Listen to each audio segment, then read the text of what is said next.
नमस्कार. महाराष्ट्राचे राजकारण या यूट्यूब चॅनलमध्ये तुम्हा सर्वांचं स्वागत.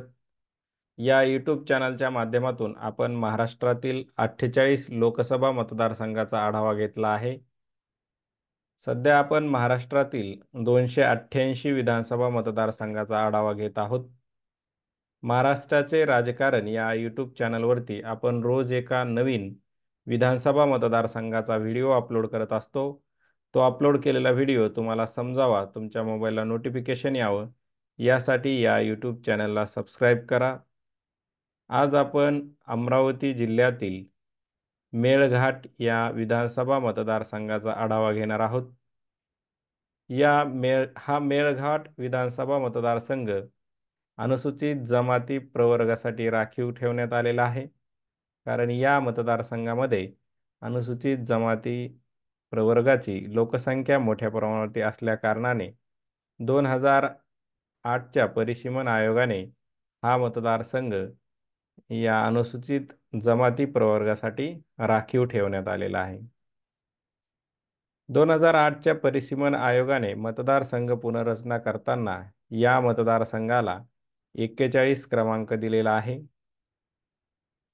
हा मेळघाट विधानसभा मतदारसंघ अमरावती लोकसभा मतदारसंघाच्या नकाशात अगदी वरच्या टोकाला भौगोलिकदृष्ट्या मोठा असलेला हा क्षेत्रफळ फार मोठा असल्याचं आपल्याला दिसून येतं, कारण लोकवस्ती फार विरळ आहे.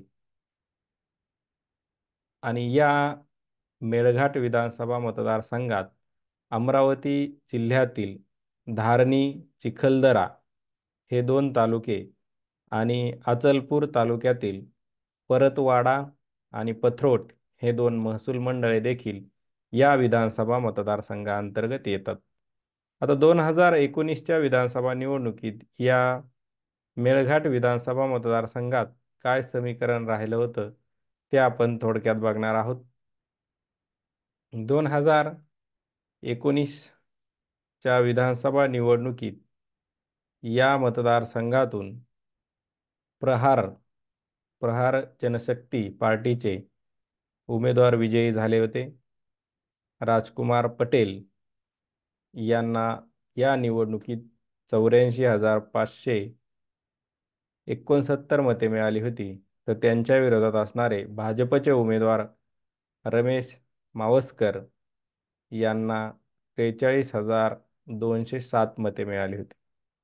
अशा प्रकारे 41,362 मताच्या मताधिक्याने या 2019च्या विधानसभा निवडणुकीत या मेळघाट विधानसभा मतदारसंघातून प्रहार पक्षाचे उमेदवार राजकुमार पटेल हे विजयी झाले होते. 2004च्या विधानसभा निवडणुकीत देखील राजकुमार पटेल यांनी या मतदारसंघाचं प्रतिनिधित्व केलेलं आहे. तेव्हा ते भाजप या पक्षाकडून उमेदवार होते आणि ते 2004च्या विधानसभा निवडणुकीत देखील या मतदारसंघातून विजयी झाले होते. आता 2014 आणि 2019च्या विधानसभा निवडणुकीत या मतदारसंघात काय समीकरण राहिलं होतं ते आपण थोडक्यात बघणार आहोत. 2014च्या विधानसभा निवडणुकीत महाराष्ट्रातील प्रमुख पक्ष काँग्रेस, राष्ट्रवादी काँग्रेस, भाजप, शिवसेना हे स्वतंत्र निवडणूक लढले होते. तर 2019च्या विधानसभा निवडणुकीत काँग्रेस, राष्ट्रवादी काँग्रेस यांची आघाडी, तर भाजप, शिवसेना यांची युती होती. आता 2014च्या विधानसभा निवडणुकीत सर्वच पक्षांनी उमेदवार आपले रिंगणात उतरले होते.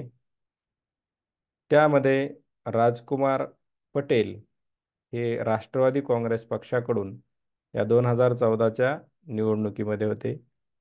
त्यांचा पराभव भाजपचे प्रभादास भिलावेकर यांनी केला होता. मताधिक्य बघितलं तर अगदी 2000च्या जवळपास मताच्या मताधिक्याने 2014च्या विधानसभा निवडणुकीत भाजपचे प्रभादास भिलावेकर हे या मतदारसंघातून विजयी झाले होते आणि त्यांनी राजकुमार पटेल यांचा पराभव केला होता.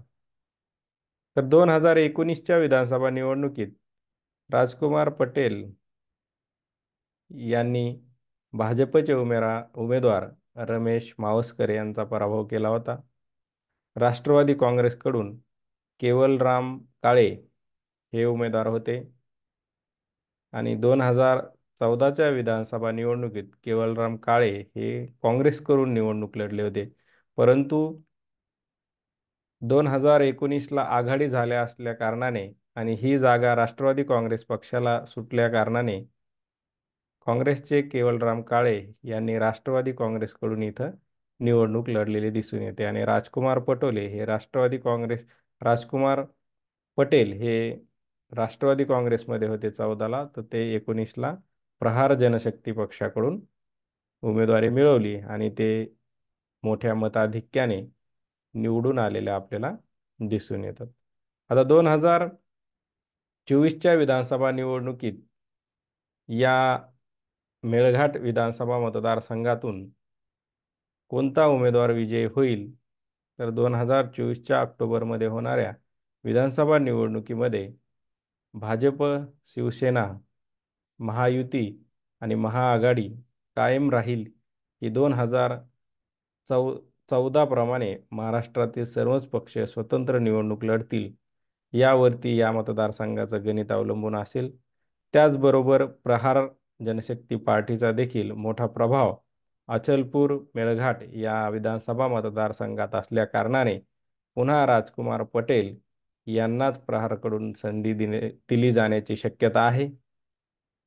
तर 2024च्या ऑक्टोबरमध्ये या मतदारसंघातून युती आणि आघाडीचा उमेदवार कोण असेल, त्यावरती या मतदारसंघाचं गणित अवलंबून असणार आहे. तर थांबूया आज आपण येथे. धन्यवाद.